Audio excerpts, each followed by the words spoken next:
Alors ici, je suis en train de poncer un réflecteur de parabole en aluminium d'1 mètre de diamètre. Alors le but, c'est pour un chercheur qui fait des recherches pour lesquelles il a besoin d'un four solaire. Donc il m'a sollicité puisqu'il sait que j'ai à la fois des paraboles de qualité et puis aussi quelques techniques pour la peinture de type carrosserie.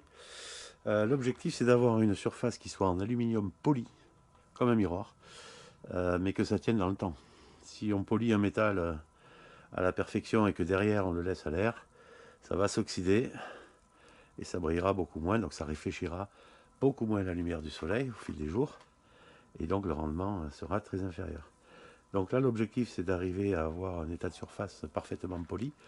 Alors au niveau des abrasifs, je vais aller jusqu'au 2500-4000. Là, j'ai attaqué au 120 pour enlever la grosse couche de peinture. C'est une parabole de très grande qualité. C'est fabriqué en Italie. C'est ce que j'ai de mieux en termes de précision de réflecteur. C'est une Ghibertini OP100 SE de qualité professionnelle. La monture est en béton. C'est hyper costaud comme modèle. Et le réflecteur est extrêmement bien formé et précis. On peut faire de la banca avec. Donc là, j'ai attaqué la grosse couche. C'est de la peinture polyester sur les paraboles. Donc c'est très épais, très dur. Donc au grain 120 à l'orbital. Alors on fait attention de ne pas attaquer trop l'alu. Vous voyez, j'arrête quand il reste encore un peu de peinture pour pas faire des rayures profondes dans l'aluminium, sinon c'est compliqué à retirer.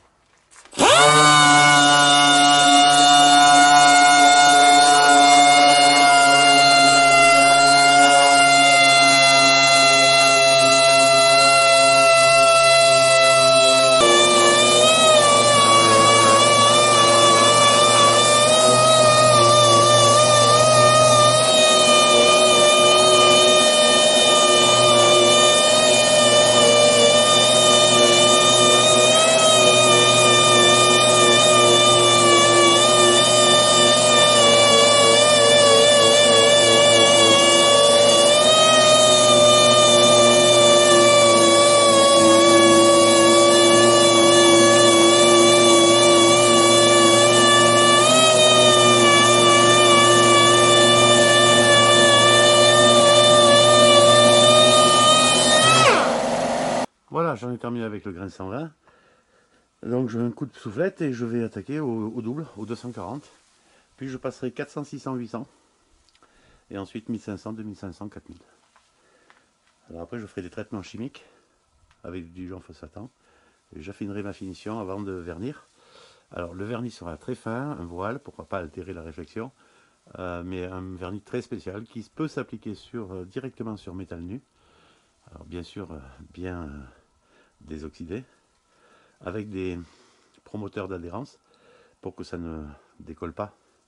Comme si vous appliquez un vernis classique, même un bon vernis carrosserie, sur du métal nu, ça va partir assez rapidement, ça va faire des plaques. Là, ce ne sera pas le cas parce que le vernis est spécifique, le promoteur d'adhérence est spécifique, et il y aura le traitement chimique au fond qui va permettre l'adhésion.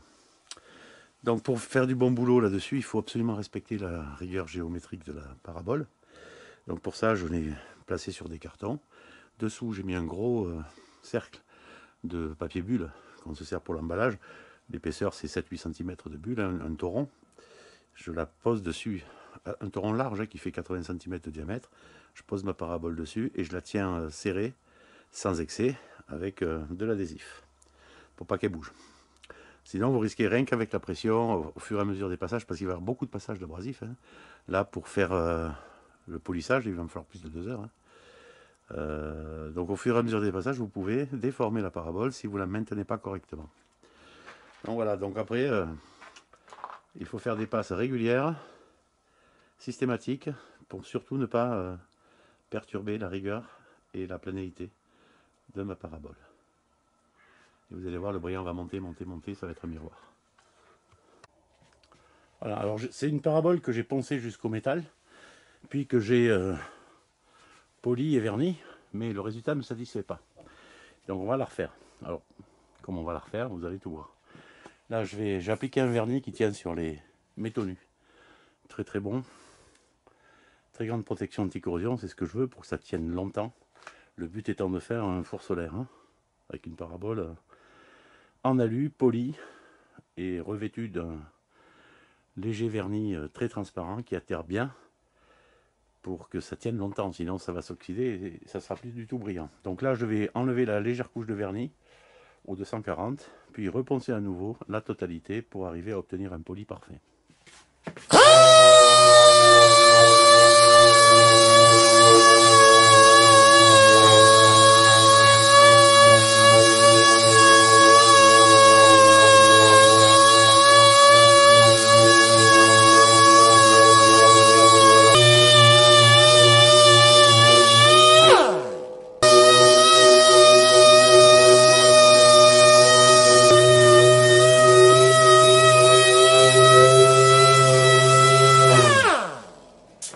Une première passe, une bonne passe. Je change mon abrasif au 240.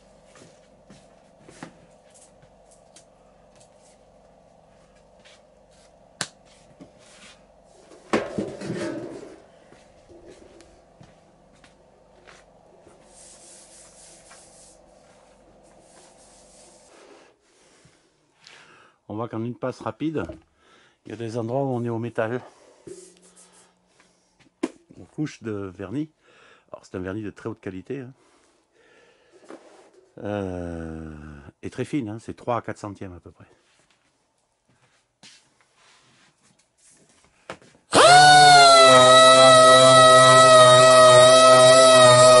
Donc quand on ponce là une parabole, il faut bien sûr toujours mettre l'interface mousse. Et pas attaquer un grain trop gros. Donc j'aurais pu bien sûr attaquer au 120 pour enlever dans une seule passe la couche de vernis, mais si on fait des rayures profondes dans le métal, après on le paye cher parce que c'est beaucoup plus dur à en retirer. Donc 240, c'est le maxi quand on arrive au métal.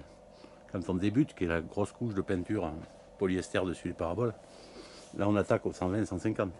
Je préfère le 150. Mais avant d'arriver au métal, on passe au 240.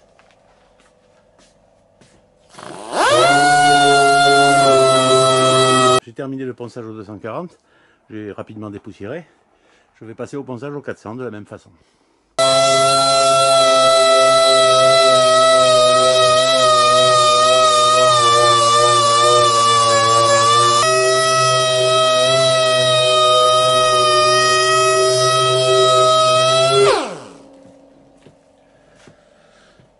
Ah, il faut bien veiller à retirer toutes les rayures provoquées par l'abrasif précédent. Donc là je change mon abrasif, j'en ai fait un, j'ai fait un peu plus de la moitié, un peu plus du quart.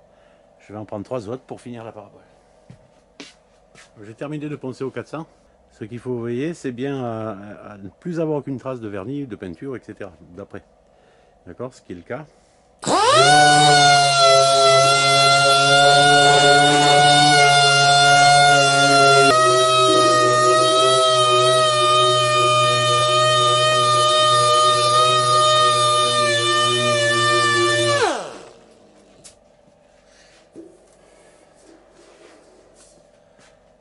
Voilà, j'ai terminé le 800. Alors 800 où on attaque tout, on enlève bien toutes les stries de l'abrasif précédent et puis on insiste, on revient dessus quand il est usé. Ça commence à polir. On commence à avoir un effet miroir. On est loin du compte encore, mais ça commence. Donc là maintenant on va passer à un abrasif encore plus fin, on va faire du 1000, du 1500, je vais voir. Je vais faire au 1000 sur trame. Précédemment c'était le blanc. Hein.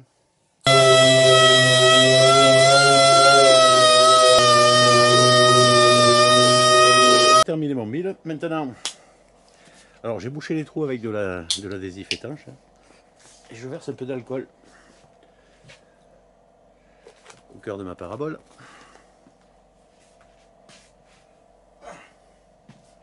Donc de l'alcool à 90 pur. Hein.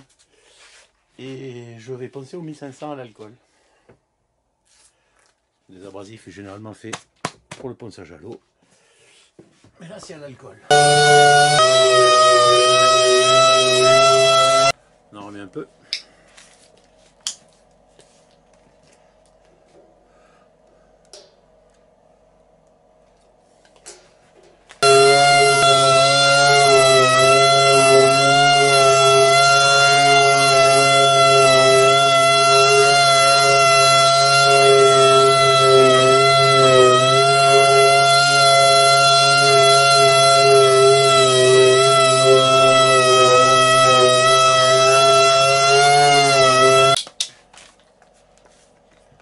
L'alcool ça s'évapore, hein, faut en remettre de temps en temps.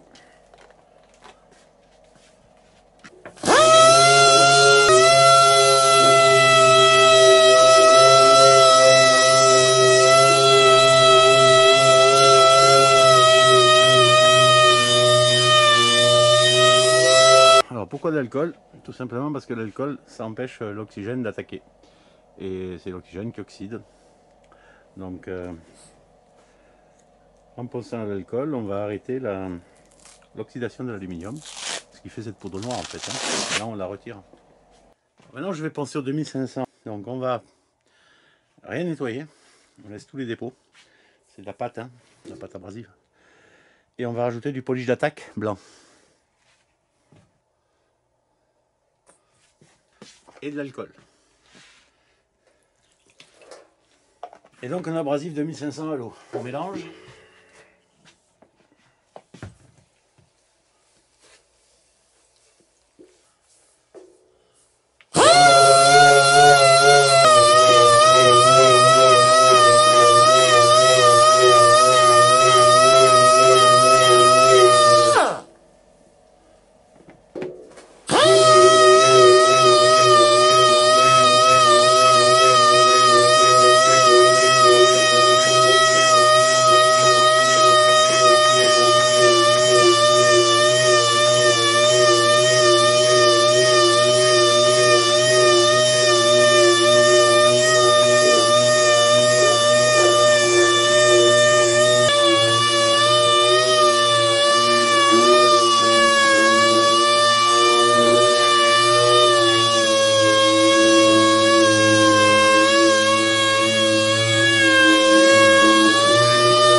Voilà, une fois nettoyé ce qu'on obtient, ça commence à refléter pas mal. Hein.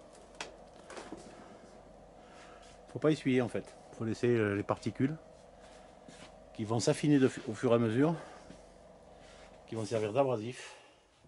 Et ensuite on met des produits liquides pour éviter que les abrasifs très fins s'encrassent trop vite, mais aussi pour protéger la surface de l'oxydation. Voilà. Donc là, j'ai pas le temps de finir, il est tard le soir. Donc je vais laisser comme ça, surtout pas essuyer, je vais laisser sécher, ça sera à l'abri de l'oxygène. Demain je reprendrai. Je remets un peu d'alcool. Je continue au 4000.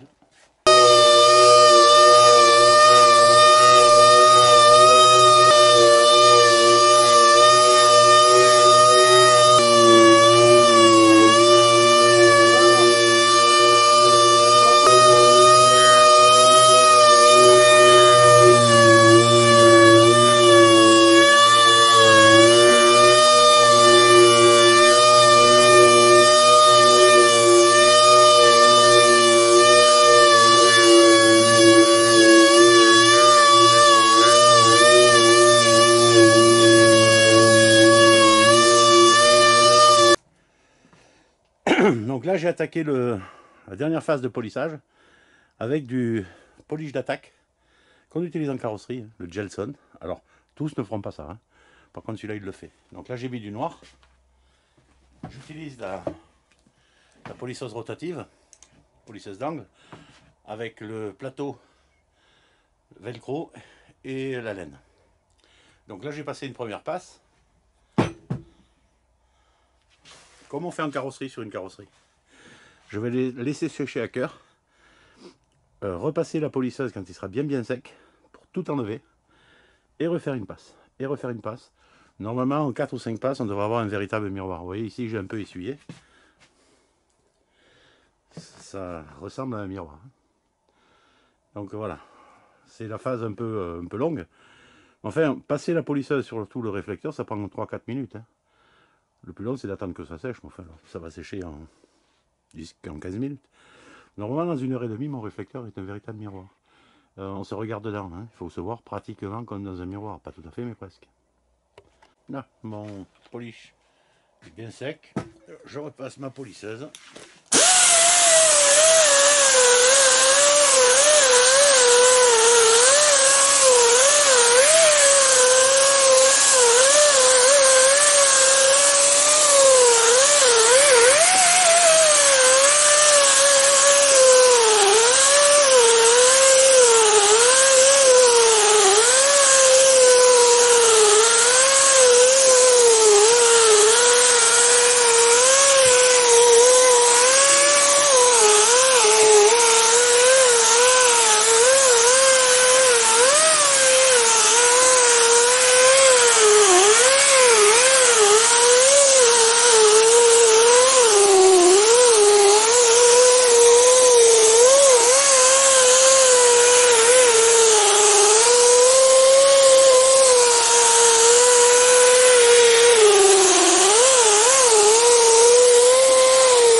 En première passe, là j'attends que mon compresseur remonte un peu. Alors une polisseuse rotative, ça consomme beaucoup d'air, hein, plus qu'une ponceuse, plus qu'une sableuse. Mais c'est super efficace. Alors sur les carrosseries de voiture, il faut aller doucement, hein. Je la mets à moitié, moitié pression, hein, 3-4 bars, ça suffit. Hein. Par contre là on est sur de l'alu, on n'est pas sur des résines en plastique. Hein. Donc il faut y aller. On la met à 6 bars et à forte pression. Et on use bien le polish quand il est sec, à cœur. Faut pas avoir peur d'attaquer là, hein, de chauffer même. Au contraire, quand ça chauffe, ça fait du bien au brillant sur l'alu. Surtout pas sur les vernis. Hein.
Ah oui, c'est beau là.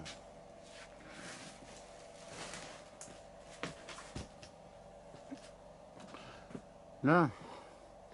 Alors je peux pas vous déplacer la parabole pour faire voir le brillant.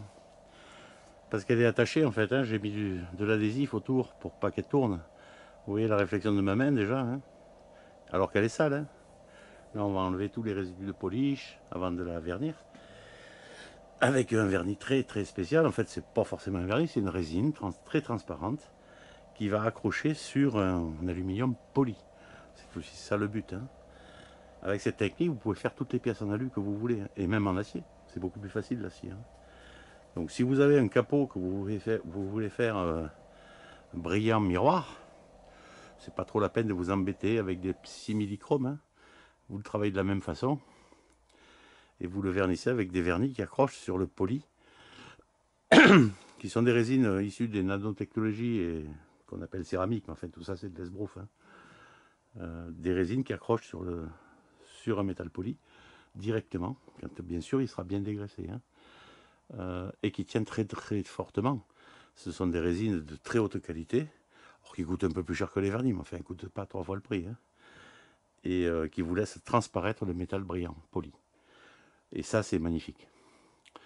La contrainte, quand on polit un métal, c'est que bien sûr, là, il n'est pas question d'avoir des apprêts, des sous-couches, des mastiques pour corriger les défauts.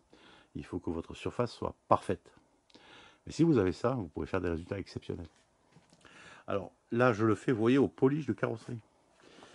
Pourtant, si vous regardez ici ou là, vous verrez que, ah non, mais c'est pas assez abrasif. Oui. Sauf que celui-là, c'est un polish particulier, d'attaque, à l'eau, qui permet de bien refroidir quand on fait une carrosserie. On fait très vite sur des vernis, ce que j'ai montré dans diverses vidéos, un brillant exceptionnel. Parce que étant à l'eau, il chauffe beaucoup moins, il n'attaque pas les vernis, contrairement à plein d'autres qui sont compliqués à gérer parce que c'est en solvant et ça attaque le vernis. Celui-là est très facile d'emploi, par contre il ne faut pas insister parce qu'il attaque, il ne fait pas semblant. Hein. Vous voyez que même l'alu il l'attaque. Donc là je vais en rappliquer une deuxième couche, parce que je veux vraiment quelque chose de parfait.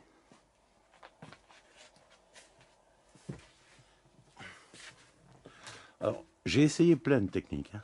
Ça fait depuis des mois que je travaille dessus. J'ai essayé beaucoup de choses. J'ai écouté beaucoup de choses. des produits chimiques, des pâtes, des machins, des trucs.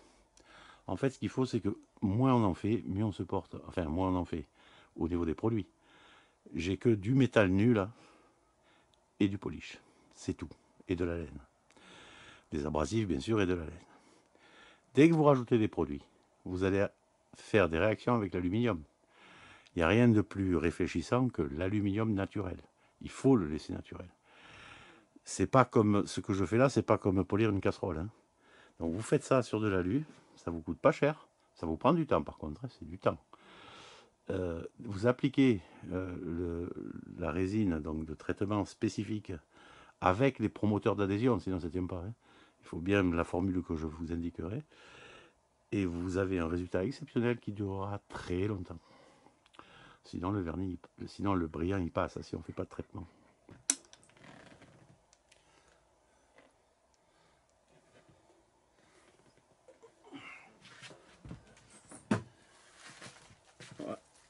Alors ce polish est très efficace à condition d'être passé avec la laine et la polisseuse costaud. Hein. La polisseuse que vous avez vue là, elle vaut moins de 100 € chez moi, mais enfin vous pouvez la trouver sur des grosses marques à 4 ou 500. Hein. Et c'est la même.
En quelques minutes, vous voyez que le polish commence à s'épuiser.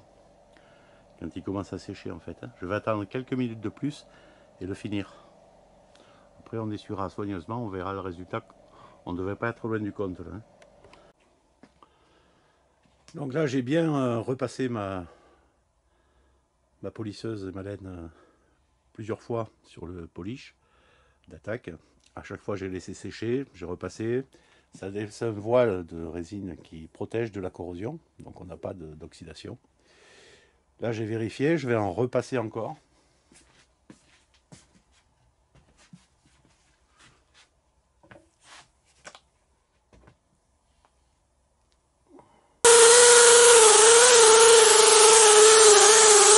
Là je laisse remonter mon compresseur en pression. Alors là il faut y aller, hein. Pression max, 6 bars, 6 bars 2. Et il ne faut pas avoir peur d'écraser. Hein. On n'est pas sur des résines, hein. Ça risque pas de chauffer, au contraire, hein. Quand ça chauffe c'est meilleur. Une polisseuse rotative ça consomme beaucoup d'air. Hein.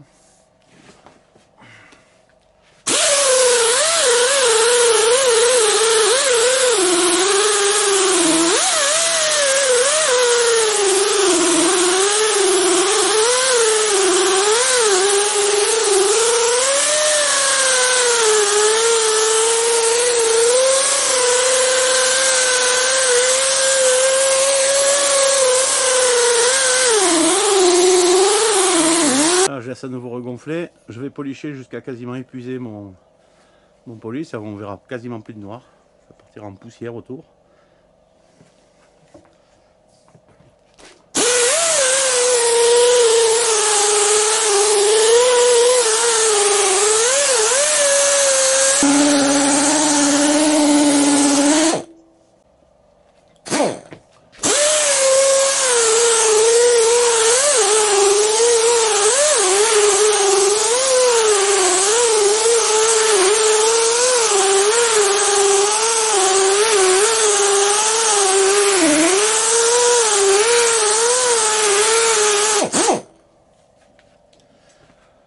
Là, je vais bien le dessuyer maintenant avec des tampons d'essuyage en huile de polyamide.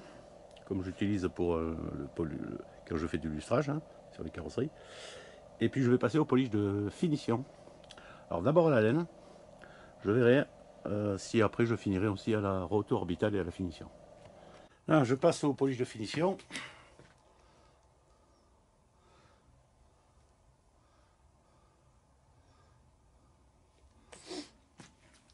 Alors là, blanc ou noir, peu importe, de toute façon il ne restera aucune trace à la fin, on va tout nettoyer proprement pour que la résine de finition tienne bien dessus. Donc.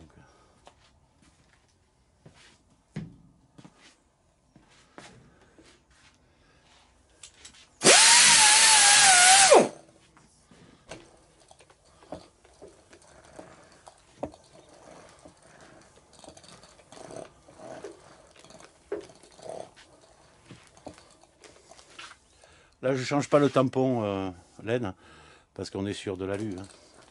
En carrosserie j'aime bien avoir un tampon pour l'attaque, un tampon pour la finition.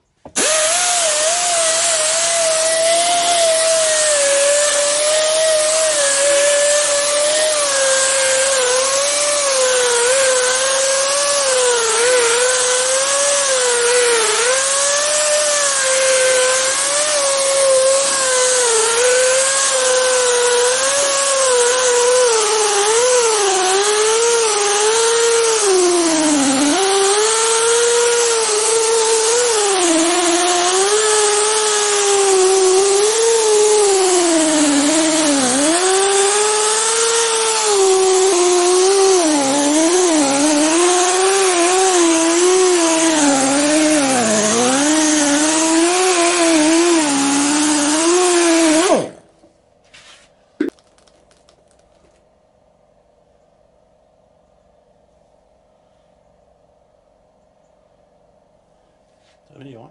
Pouf. Oh, c'est grave là.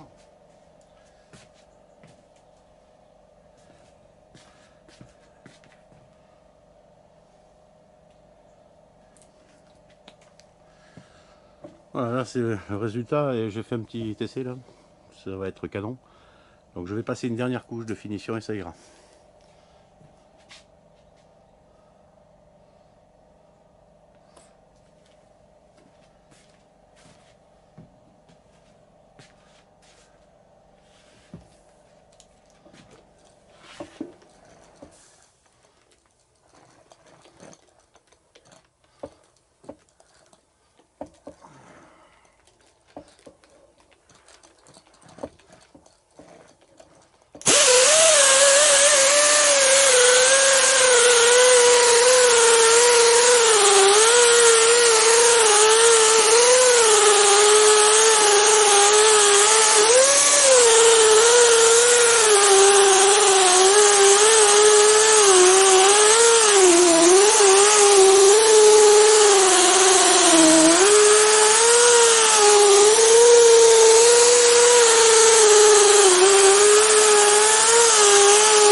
Là, j'essuie mon polish de finition au tampon, soigneusement.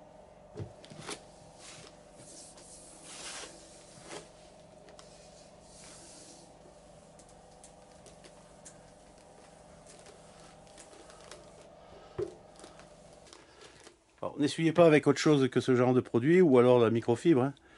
J'aime bien ça parce que c'est toujours propre. On en prend 2-3, on fait la parabole intégrale et on est dans une parfaite propreté. Si vous utilisez de la cellulose naturelle ou d'autres produits d'essuyage pour le dégraissage ou autre, vous allez faire des rayures.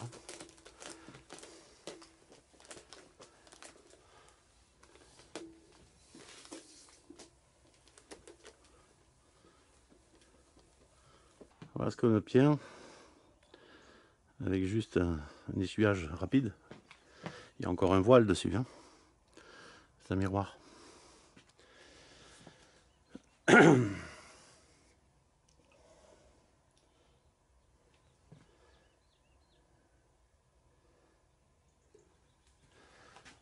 Je vais un petit peu améliorer en finissant à la roto orbitale, juste avec du polish de finition propre, donc tampon neuf et un tampon de polissage. Donc tampon de polissage alvéolé dur, polish de finition.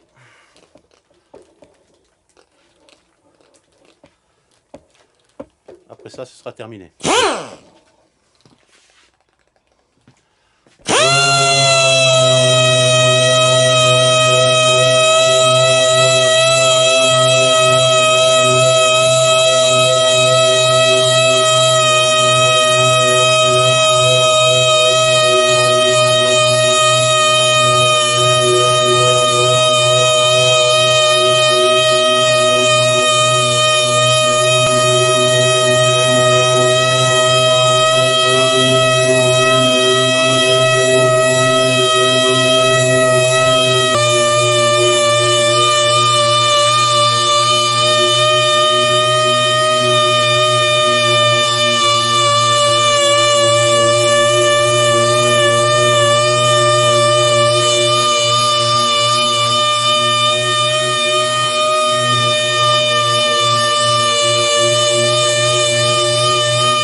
Voilà, là je vais essuyer et ensuite dégraisser avec du dégraisseur anti-silicone.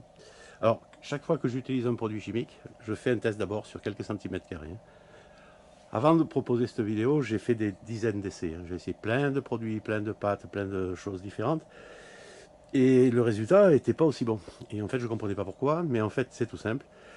L'aluminium qu'on utilise pour former les paraboles n'est pas du tout l'aluminium qu'on utilise quand on coule des quarters de voitures, de moteurs, ou des jantes.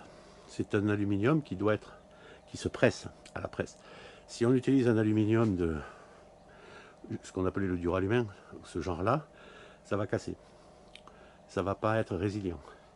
Donc les réflecteurs de paraboles n'utilisent pas du tout les mêmes alus que ce qu'on a l'habitude d'utiliser en mécanique. Donc en fait, les solutions qui peuvent marcher sur des carters ou des jantes, sur les réflecteurs de paraboles en alu comme ça, pour faire des fours solaires, ben ça marche moins bien, je trouve. Alors je trouve, hein, je vais peut-être pas tout essayer, mais alors je me suis résigné à comprendre que il fallait jamais d'oxydation, il fallait jamais sécher les pièces une fois qu'on avait attaqué le polissage, et finalement, ben, le bon produit, c'était les polishes. Ces polishes font un travail d'abrasion suffisant à condition d'avoir poncé d'abord jusqu'au 4000 de manière très précise, en changeant régulièrement les abrasifs, puis de finir au 4000, au 2500 et au 4000 avec, avec du polish d'attaque. D'accord? C'est très important. Si vous ne faites pas ça, si vous attaquez le polish avant que les rayures soient déjà très très fines, vous allez incruster des polishes dessous et vous n'obtiendrez jamais le brillant. Donc si vous respectez bien ce process, vous allez voir, en principe, on obtient un miroir. Voilà, après un simple essuyage, ce que j'obtiens. Donc là, vous voyez, quand je l'incline pour que vous voyez les objets en face, on les voit bien. C'est l'effet miroir. Donc là, c'est pas encore dégraissé, c'est pas encore verni, mais le résultat est déjà pas mal. Donc là, je vais dégraisser.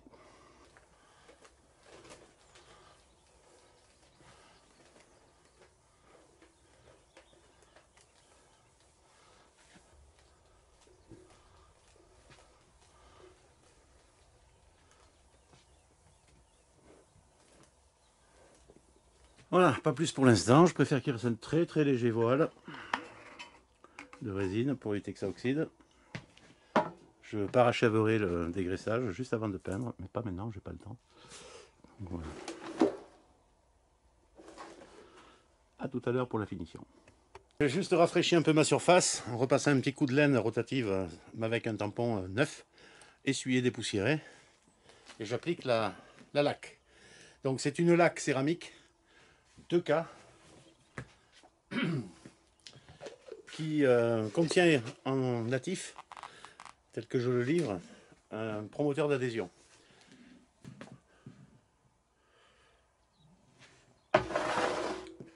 Ça permet d'accrocher sur des surfaces complètement polies, sans aucune autre résine. Donc la couche doit être très très fine pour ne pas altérer la réflexion de la lumière. Donc je vais faire 3 passes. Ma solution est très diluée. Donc pour 100 cc de lac, j'ai mis 35 cc de durcisseur et 70 cc de diluant Uniline. Durcisseur et diluant sont les mêmes que pour mes vernis habituels UHS.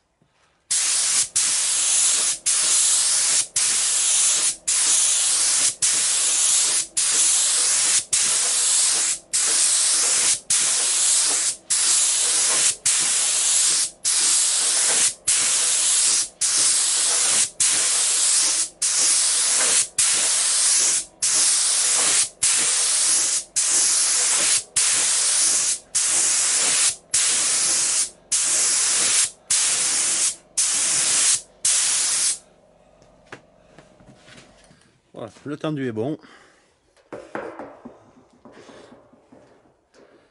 C'est régulier, sans coulure. Ça devrait suffire pour le protéger de la corrosion, donc garder son brillant pendant quelques années. Voilà, j'ai installé ma parabole en situation en plein soleil. Donc là vous voyez le réflecteur, hein, ça brille.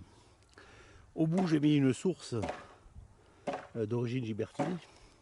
J'ai réalisé un petit four solaire. Autour, comme c'est du diamètre 23 au lieu de 40, j'ai mis de la laine de verre. À l'intérieur du conduit, donc du guide d'onde classique, j'ai mis de la laine de verre compactée. Ce qui fait qu'à l'entrée, j'ai une amorce de four solaire. Alors c'est pas un four solaire, hein. Enfin ça fait monter la température quand même pas mal. Donc à l'intérieur de cette zone de 19 mm de diamètre, j'ai mis du papier alu pour voir si la température monte suffisamment à l'intérieur pour arriver à fondre l'aluminium, qui est une température d'environ 700 degrés.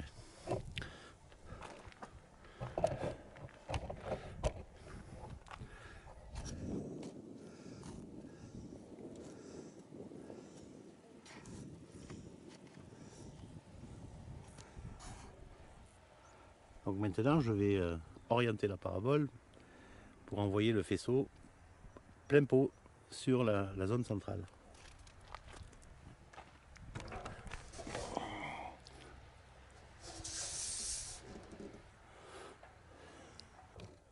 Voilà, là je suis plein pot dessus. Donc à l'intérieur j'ai mis du papier alu torsadé. Torsadé pour pas qu'il réfléchisse complètement à la lumière parce que sinon on perd la température. L'objectif est de voir si on arrive à fondre l'aluminium. Fondre l'aluminium, ça veut dire 700 degrés minimum, hein.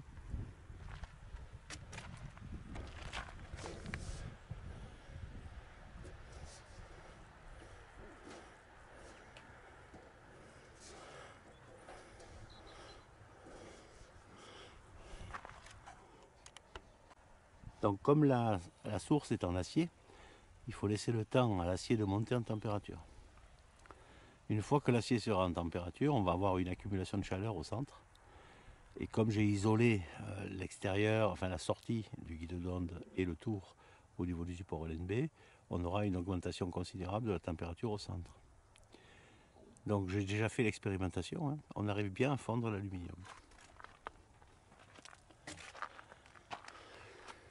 Il faut laisser environ 2-3 minutes en suivant le soleil, hein, pour que la masse prenne de la température. Donc notre guide d'onde il va monter à 400-500 degrés. On n'est pas dans un four solaire là, hein. On n'est pas à l'air libre mais pas loin.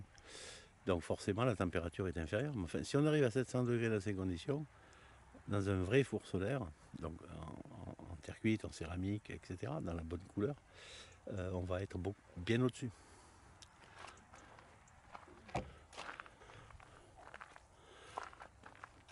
Voilà, là je suis vraiment dedans. Alors le guide d'onde il me sert à concentrer les rayons au centre, mais c'est pas optimal là, hein, parce que j'ai laissé les spires. Quand on veut faire de la lumière, il vaut mieux enlever les spires. Enfin bon, pour faire un test déjà, c'est pas mal.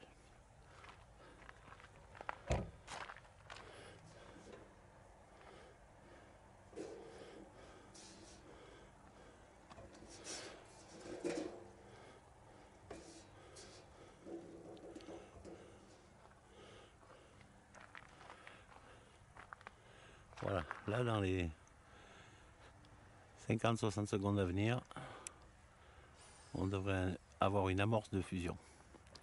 Alors ça coule pas, hein, mais quand on met un tournevis, on sent que l'aluminium est très mou. C'est-à-dire qu'on est autour de 660 degrés à peu près. On voit que ça fume par-ci par-là.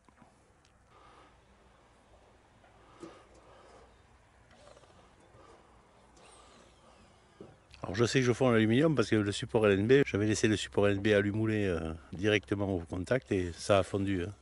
Pas beaucoup, mais en surface. Là, on est à l'air libre, hein. Donc c'est pas du tout comparable à ce qu'on obtient en four solaire. Le four solaire, ça monte beaucoup plus haut. Hein.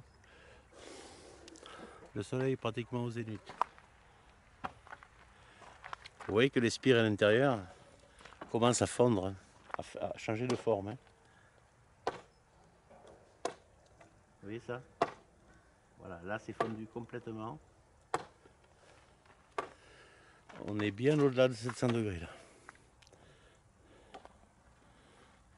Voilà. Donc je vais vous montrer d'autres éléments. On va mettre du carton, du bois. Vous allez voir en combien de fractions de secondes ou de secondes ça s'enflamme, c'est impressionnant. On est déjà là au niveau du centre, bien au-delà de 700 degrés. Alors, faites attention quand vous faites ça. Hein. Vous voyez, j'ai mis la laine de verre dessous. C'est extrêmement chaud. Hein. Donc j'ai mis de la laine de verre dedans. Je retire ma source. Vous voyez qu'elle est complètement désagrégée. Ça, c'est de l'acier. Hein. Vous voyez comme elle a... Ça, c'est de l'acier, là. Hein. C'est pas de l'alu. Hein. L'alu, il est fondu dedans. On est très chaud. Hein. Bien au-delà de ce que j'espérais. Donc, je vais vous faire voir maintenant à quelle vitesse s'enflamme un carton et du bois. Vous voyez, le support LNB, il a mangé. Hein. Donc, il y a des endroits ici où c'est fondu. L'aluminium a fondu.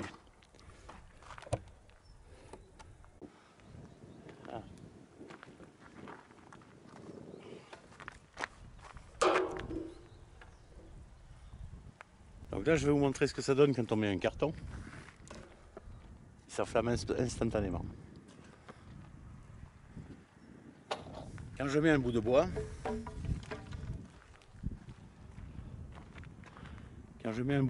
voilà ce que ça donne. Il s'enflamme en moins de 2 secondes.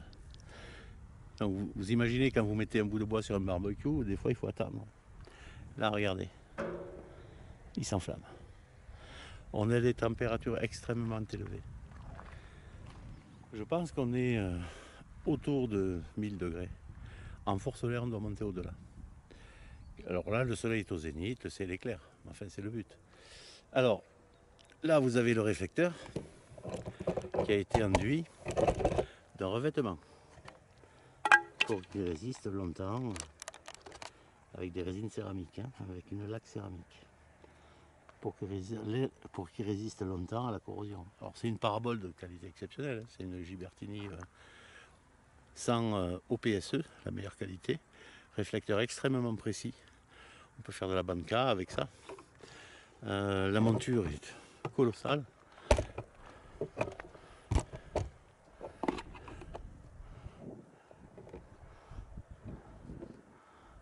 Vous avez absolument tous les composants qui sont optimisés. Des papillons qui font 4 mm d'épaisseur. Tout est structuré pour avoir une rigueur de géométrique absolument parfaite, aussi bien quand on l'installe que 15 ans plus tard. C'est pour ça que je fais ça avec cette parabole. Hein. On a une précision géométrique qui fait qu'on a un point de convergence des rayons extrêmement fin. Là, on peut converger jusqu'à un diamètre de 25-30 mm.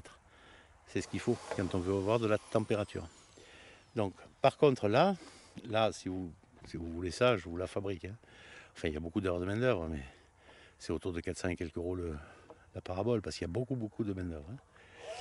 Après, et là, vous avez une parabole, vous y passez un petit coup de microfibre de temps en temps, elle va rester très longtemps, très réfléchissante.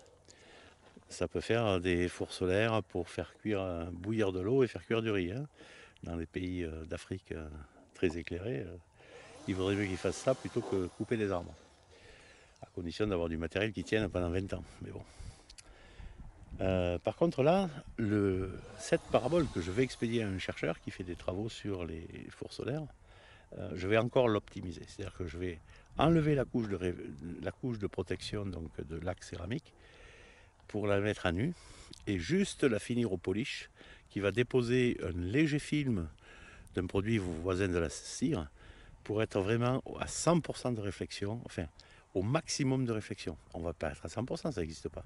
Mais on devrait être autour de 93-94% avec une augmentation encore considérable de la température en four solaire. Mon objectif, c'est de lui fournir un modèle. Vu le four solaire qu'il a fabriqué, à mon avis, on va être bien au-delà de 1000 degrés. Donc si ce genre de produit vous intéresse pour diverses applications, j'ai des gens qui m'en demandent pour faire plein de choses, vous me contactez, degali.fr, et puis vous demandez Bruno. Ça, je l'ai fait. C'est pas un produit sur étagère, hein, je les fabrique. Donc on peut voir ce que vous voulez faire pour des produits de très grande longévité, très grande réflexion. Là, c'est une 100 au PSE Gibertelli. On peut faire ça dans d'autres modèles. Hein. On peut même aussi faire de l'acier. C'est plus facile à polir, par contre, c'est moins réfléchissant. On perd 3-4%. Mais bon, en fonction de ce que vous voulez faire, on sait faire. À bientôt.